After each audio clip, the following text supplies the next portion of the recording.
हे बच्चा party, good evening to all of you. कैसे हो बेटा आप सब लोग? आई होप सब अच्छे हैं, सब ठीक हैं। आज की वीडियो जो कि इस सब्जेक्ट पर है जो बच्चे बहुत ज़्यादा जिससे नफरत करते हैं और बहुत ज़्यादा पसंद भी नहीं करते, लेकिन देखो सब कुछ हम पढ़ सकते हैं, सब कुछ पॉसिबल हो सकता है, हम सब चीज़ों में अच्छा स्कोर कर सकते हैं, बट कंडीशन इज़ कि आपको जो पढ़ा रहा है वो कैसा है। ठीक है, हर सब्जेक्ट इजी होता है, बस यही कंडीशन होती है कि पढ़ाने वाला जो टीचर है वो किस तरीके का है, वो किस तरीके से आपको वो चीज़ें समझा रहा है, वो किस तरीके से आपको बता रहा है, समझा रहा है।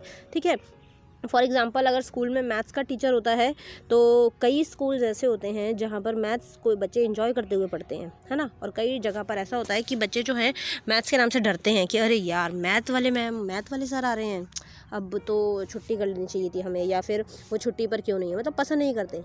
लेकिन उनकी जगह अगर मैथ्स का टीचर कोई ऐसा हो तो वहाँ पर जो अच्छे से पढ़ाता हो, जो आपको बहुत पसंद करता हो, जो आप लोगों को बहुत अच्छे से केयरिंग तरीके से, खुश तरीके से, फ्रैंक तरीके से वो चीज़ बता रहा है, तो आपको भी मज़ा आता है ना।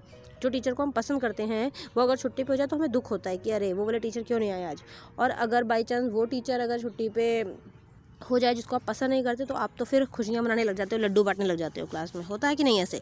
तो इसलिए हर सब्जेक्ट इजी है, बस आपको पढ़ाने वाला जो है इस तरीके से आप उसको पढ़ाना आना चाहिए कि बच्चे जो है एंजॉय करते हुए पढ़ें। ठीक है, तो आज की वीडियो में हम हिस्ट्री पढ़ने वाले हैं और इसमें मैं आपको पढ़ाऊँगी वैसे कुछ नहीं, सब्जेक्ट्स की आपको थोड़ी सी टिप्स दूँगी कि आपको इसको किस तरीके से पढ़ना होता है। ठीक है, 10th क्लास है और हिस्ट्री की फर्स्ट वीडियो है, इसी तरीके हम सारी वीडियो और सारे सब्जेक्ट्स कवर कर रहे हैं एक एक करके, तो टेंशन मत लीजिएगा, हर सब्जेक्ट कवर होगा, Hindi, English, math, science, history. ठीक है ना। तो हिस्ट्री का फर्स्ट चैप्टर, ठीक है, सरस्वती सिंधु सभ्यता, मतलब सिंधु सिविलाइजेशन है ये। और इसके अंदर जो है आप लोगों को क्या ध्यान रखनी है कि कौन कौन से क्वेश्चंस, किस किस टाइप के क्वेश्चंस आपको करने हैं और किस किस टाइप से आपको इसको ध्यान से देखना है। ये जो PDF है इसका लिंक आपको डिस्क्रिप्शन में मैं दे दूँगी, आप इसको अच्छे से प्रैक्टिस कर लीजिएगा। ठीक है ना। तो देखिए क्वेश्चंस इसमें किस किस टाइप के बनते हैं, ये एक मोस्ट इंपॉर्टेंट चैप्टर है जहाँ से हिस्ट्री के क्वेश्चंस बनते हैं। तो इसमें आपको किस किस तरीके से क्या क्या चीज़ें ध्यान रखनी है, स्टार्ट करते हैं। सबसे पहले ऑब्जेक्टिव टाइप क्वेश्चंस हैं। सरस्वती सिंधु सभ्यता को अन्य किस नाम से जाना जाता है? सिंधु सभ्यता के नाम से भी जाना जाता है और हड़प्पा सभ्यता के नाम से भी इसको जाना जाता है। पूर्व से पश्चिम तक सरस्वती सिंधु सभ्यता का प्रसार कितने किलोमीटर है? तो लगभग 1600 किलोमीटर, मतलब 1600 किलोमीटर तक इसका विस्तार है आगे। ठीक है ना। उसके बाद में उत्तर से दक्षिण तक सरस्वती सिंधु सभ्यता का प्रसार कितने किलोमीटर है? तो यहाँ पर 1400 किलोमीटर हो जाएगा। ठीक है, इस टाइप के क्वेश्चन जो है आप देख सकते हैं, ये आपको PDF जो है मैं पूरी डिस्क्रिप्शन में इसका लिंक दे दूँगी अगर पॉसिबल हो पाया, अदरवाइज़ आप लोग टेलीग्राम पर आ जाइएगा। टेलीग्राम में आप लोगों को मैं इन चैप्टर्स के लिंक जो है PDF के दे दूंगी, तो वहाँ से आप लोग आ सकते हैं। और आप टेलीग्राम ग्रुप में अगर नहीं हैं तो ज्वाइन कीजिए। एग्ज़ाम तक आप लोगों को काफ़ी मेहनत करनी है, काफ़ी चीज़ें आप लोगों को जाननी है जो कि आप वहाँ पे जान सकते हैं, क्योंकि वहाँ पर मैं भी अवेलेबल रहती हूँ। ठीक है बच्चे, आप मुझसे इंटरेक्ट कर सकते हैं, कोई डाउट हो पूछ सकते हैं। 19 सेंटीमीटर खंडित पुरुष की प्रस्तर मूर्ति कहाँ से मिली है? मोहनजोदड़ो से। ठीक है, सरस्वती सिंधु सभ्यता के नगरों में टीलों की संख्या कितनी है? 2। तो इस टाइप से ये क्वेश्चन देख सकते हो आप लोग, ये सारे ऑब्जेक्टिव टाइप क्वेश्चन हैं। ठीक है, अगर मैं पढ़ाना स्टार्ट करूँगी तो आप लोगों को बहुत टाइम लग जाएगा, तो इसलिए आप लोग यहाँ से स्क्रीनशॉट लेके पढ़ सकते हैं या फिर PDF से पढ़ सकते हैं। मैं लिंक आपको डिस्क्रिप्शन में और टेलीग्राम ग्रुप में दे दूँगी। ठीक है, ये देखिए ठीक है, इस तरीके को यहाँ से इस चैप्टर से क्वेश्चंस जो हैं वो डेफिनेटली आते हैं। 15 नंबर का जो चैप्टर है वो आप लोगों का इसी चैप्टर में से बनता है। ठीक है, 10 से 15 नंबर के बीच का आपका चैप्टर इसी में से बनता है। लॉन्ग आंसर्स भी, शॉर्ट आंसर्स भी और वेरी शॉर्ट भी। Most important chapter of history. ठीक है, और इजी भी है, आप लोगों को डरना घबराना नहीं है, बस लर्न ही करना है। और हिस्टोरिकल फैक्ट्स जो होते हैं वो जल्दी याद होते हैं अगर वो इंटरेस्टिंग होते हैं तो। ठीक है, जैसे भी ये देखो, किस नदी के सूख जाने के कारण सरस्वती सिंधु सभ्यता का पतन हुआ? अब एक ऐसी नदी, मतलब कि सिंधु, जो सरस्वती नदी थी और जो सिंधु थी, वो जो सभ्यता थी, ठीक है, सिविलाइजेशन थी, वो जो है ख़त्म हो गई। किस नदी के सूखने के कारण? सरस्वती नदी के सूखने के कारण। ठीक है ना।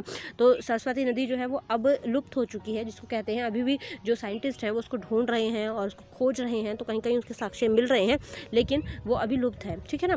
गंगा जमुना सरस्वती वाला जो संगम है वहाँ पर जमुना और गंगा ही रहती है, सरस्वती अभी वहाँ पर नहीं होती है। तो इस तरीके से आप इसको थोड़ा सा देखिए। सरस्वती सिंधु सभ्यता में फैली महामारी की जानकारी हेतु कितने मानव कंकालों का अध्ययन किया गया? 42 मानव कंकालों का। कंकाल मतलब स्केलेटन, ढांचे हड्डियों के। ठीक है ना। तो देखिए कितने इंटरेस्टिंग से क्वेश्चन हैं, आराम से आपको याद हो सकते हैं। बस आपको थोड़ा सा कॉन्सेंट्रेट होकर 1 घंटा आपको इस वीडियो को देना है और इसमें जो क्वेश्चन करवाए गए हैं उनको देना है, ध्यान से पढ़ना है, आराम से आप पढ़ लोगे। ठीक है बच्चे। उसके बाद देखो, भारत की प्रथम नगरीय सभ्यता का उदय कहाँ से हुआ। ये देखिए, ये सारे क्वेश्चंस जो हैं वन वर्ड हैं, तो इनको आपको मैं आराम से देख रही हूँ, दिखा रही हूँ आपको, आप इस तरीके से इसको कर लीजिएगा। और वन वर्ड और ऑब्जेक्टिव शॉर्ट टाइप जो इसमें आपको दिखेंगे वीडियोज़ में, वो तो आपको बिल्कुल भी नहीं छोड़ने हैं, ठीक है। ये देखिए, ठीक है, ये क्वेश्चन हो गए। उसके बाद में 16, 17, यहाँ पे देखिए 21 तक क्वेश्चन जो हैं ये आपके वेरी शॉर्ट हैं, ठीक है बच्चे, ओके। अब ये देखिए, रिक्त स्थान की पूर्ति, अभी इसके अंदर यहाँ पे आप देख सकते हो, ये देखिए रिक्त स्थानों की पूर्ति, ये आपके जो हैं नीचे आंसर्स भी लिखे हुए हैं, तो आप यहाँ से इनको पढ़ लीजिएगा। रिक्त स्थान मतलब फिलअप्स हैं, और ये वन वर्ड और ऑब्जेक्टिव में भी आते हैं, तो इस तरीके से आप इसको देख सकते हैं, ठीक है बच्चे। वेरी शॉर्ट के अंदर भी क्वेश्चन जो हैं बहुत इंटरेस्टिंग होते हैं, सबसे ज़्यादा मोस्ट इंपॉर्टेंट क्वेश्चन। और आप यहाँ पे देख सकते हैं, सरस्वती सिंधु सभ्यता की खुदाई करने वाले 4 व्यक्तियों के नाम most important, R.D. Banerjee, Dayaram Sahni और सर जॉन मार्शल तथा सर मोर्टियम हिलर, ठीक है। तो इस तरीके से आपको इस टाइप के क्वेश्चन जो हैं वो सारे करने हैं, ठीक है, ओके। ये देखिए, ठीक है, तो ये आपके सारे क्वेश्चंस जो हैं ये हो जाते हैं जो वेरी शॉर्ट में। फिर उसके बाद में ये शॉर्ट आंसर्स देखिए आ जाते हैं, ठीक है। वेरी शॉर्ट तक आपको सारे के सारे क्वेश्चंस पढ़ने हैं, ठीक है बच्चे। अब शॉर्ट आंसर्स में हम आपको बताते हैं इंपॉर्टेंट कौन से हैं जो आपको करने ही करने हैं। फर्स्ट क्वेश्चन आ जाता है, सरस्वती सिंधु सभ्यता के नामकरण पर टिप्पणी, मतलब उनका नाम कैसे रखा गया, ठीक है ना। उसके बाद में आगे क्वेश्चन आपका ये बन सकता है, सरस्वती सिंधु सभ्यता की लिपि के बारे में आप क्या जानते हैं। लिपि मतलब किस टाइप के वहाँ पर चिन्ह का यूज़ किया जाता था, उसमें क्या, ठीक है। उसके बाद में सरस्वती सिंधु सभ्यता के अधीन कला के विकास का मतलब यहाँ पर कला के बारे में बताना है। तो ये जो क्वेश्चंस होते हैं ना, इनके बारे में आपको सिर्फ पढ़ना होता है, और उसके बाद आप इसको ओन लैंग्वेज मतलब ओन वर्ड्स में भी लिख सकते हैं। इट्स नॉट कंपल्सरी कि आपको एज इट इज़ यही लिखना होता है। बोर्ड के एग्जाम्स में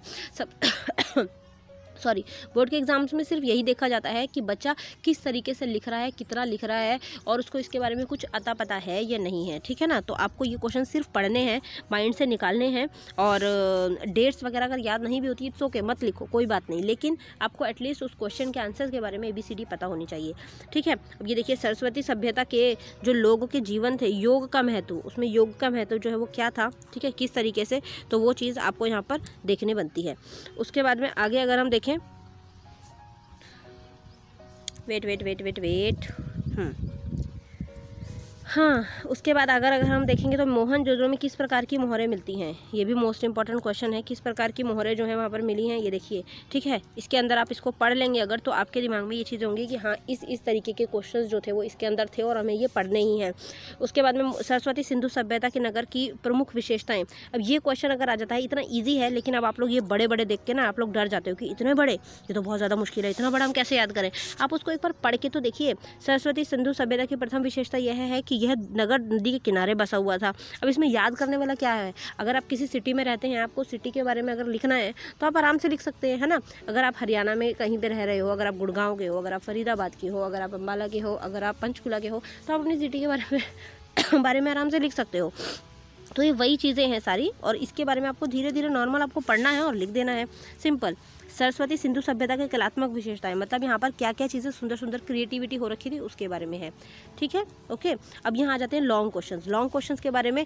भवन निर्माण प्रणाली, मतलब कि वहाँ पर जो भवन होते थे वो किस तरीके के बने हुए थे, ठीक है ना।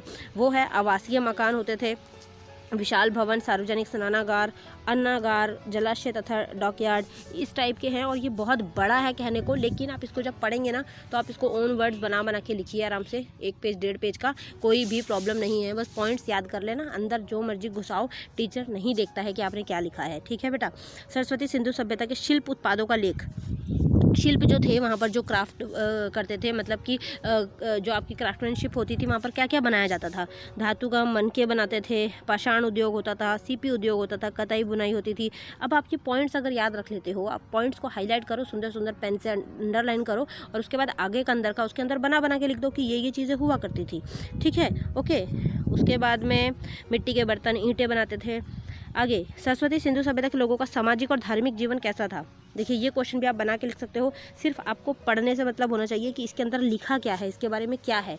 अगर आपको इसका बेस पता है ना कि हाँ इसके अंदर ये चीज़ें लिखी थी, आप आराम से उसको अपने ओन वर्ड्स में लिखिए, कोई भी प्रॉब्लम नहीं है। हिस्ट्री पूरी ओन वर्ड्स ही लिखी जाती है, सिर्फ आपको उसका बेसिक पता होना चाहिए, ठीक है। सरस्वती सिंधु सभ्यता की आर्थिक संरचना कैसी थी, मतलब जो फाइनेंशियली तरीके थे उसके अंदर के वो क्या हुआ करते थे, कैसे हुआ करते थे, ठीक है। उसके बाद ये मैप आ जाता है। मैप के अंदर आप लोग देख सकते हैं, यहाँ पर आपसे अगर पूछा जाए तो देखिए आपसे बनावली पूछ सकते हैं, राखीगढ़ी, मीठाथल, ठीक है, और मोहनजोदाड़ो इस जगह पर हुआ करता था, धौलीवारा, ठीक है, लोथल ये रहा, ठीक है। नीचे करके दिखाती हूँ थोड़ा, ये देखिए, ठीक है। ये आपको एग्जाम टाइम पे मैं करवाऊंगी, टेंशन लेने की बात नहीं है।